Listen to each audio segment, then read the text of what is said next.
Собраниската комисија за импичмент на председателот Ѓорѓе Иванов денеска ја почна расправата за оценување на основаноста на предлогот за покренување постапка за утврдување на неговата одговорност за одлуката за аболиција.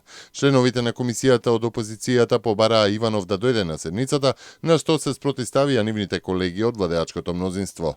Според СДСМ со акциите за помилување, Иванов ја продлабочил политичката криза, ја злоупотребил функцијата и прекршил неколку одредби од уставот.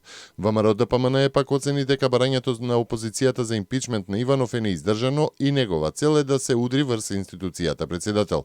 За барањето Иванов да присуствува на седницата на комисијата, од ВМРО ДПМН посочуваат дека нема основа која им дава право да го повикаат председателот на седницата, односно дека тој може да испрати писмено изјаснување за постапката.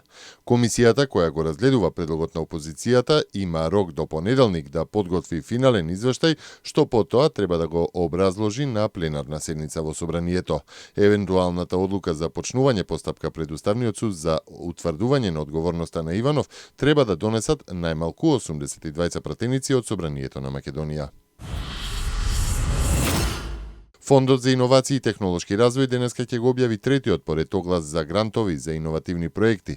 За разлика во минатото, кога многу мал процент од компаниите има иновации во производството или во производствените процеси, според Државниот завод за статистика, овој број од година во година драстично се зголемува. За третиот оглас се обезбедени 45.000 евра, а предвидено е да бидат поддржани 15 компании. Огласот ќе трае 60 дена. До сега беа финансирани 33 претежно млади компании со вкупна вредност од 1,3 милиони евра. Со инструментот се обезбедува финансирање на најмногу 85% од вкупниот буџет за проектот, со максимален износ од 30.000 евра. Председателот на ВМРО ДПМН Никола Груевски, кој вчера присуствуваше на отварањето на новата контакт канцеларија на фондот, истакна дека во последните 5 години од кога беше формиран Комитетот за иновации од страна на владата, драстично е зголемена поддршката за иновативни компании и проекти, пред се преку грантовите обезбедени преку Фондот за иновации. Со користење на поволностите што ги дава владата за изградба на приватни детски градинки, како и грантот неповратни средства во висина од 10.000 евра, зашто јавниот повик се уште е во тек, изворче Монтесори во општина Илинден ќе гради центар кој ќе опфаќа детска градинка, научно-истражувачки центар и во втора фаза основно училиште. Пакетот од ниска почетна цена за градежно земјиште од 1 евро за метар квадратен, намалени комуналии за изградба на вакви објекти за 95%, можностите за искористување на поволните кредити преку Македонската банка за поддршка на развојот, како и најновата мерка грант неповратни средства од 10.000 евра за отворање приватни детски градинки, ги поттикнуваат приватните инвеститори и во изминатите 2-3 години се зголемува бројот на новоотворени детски градинки, рече министерот за труд и социјална политика Диме Спасов. Досегашниот тек на предистражната постапка на Скопското јавно обвинителство покажал дека лицето Коста Крпач извршило самоубиство.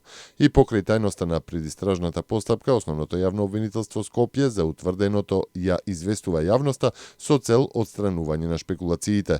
Постапката по предметот во обвинителството и натаму тече за утврдување на причините и околностите под кои настапила смртта на лицето КК. Стои во соопштението од основното јавно обвинителство Скопје. Германските пратеници денеска ја усвоија резолуцијата со која масакрот врз ерменците од страна на Отоманската империја за време на Првата светска војна се признава како геноцид. Резолуцијата, предложена од владеачките конзервативци и социјалдемократи заедно со зелените, е изгласана по едночасовна дебата со само 1 глас против и 1 воздржан. Резолуцијата под име Сеќавање на геноцидот на ерменците и другите христијански народи во 1915 и 16 година е усвоена и покрај предупредувањата на Турција дека ќе бидат нарушени односите меѓу двете земји. Официјалната турска политика смета дека во случајот со смртта на над 1,2 милиони ерменци во текот на Првата светска војна не е геноцид од страна на Отоманската империја, затоа што во истиот период биле убиени и голем број турци. Геноцидот врз ерменците е признат од 27 земји. Со резолуцијата на Бундестагот се очекуваат дополнителните шкоти за договорот Европска унија Турција за бегалците.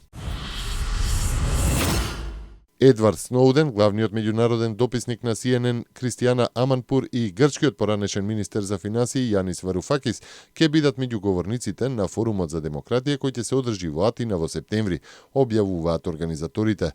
Во организација на New York Times International настанот меѓу другото ќе се одржи панел дискусии за миграција, угнетувачка политика, демократија и бизнис и ќе се одржи од 14 до 18 септември.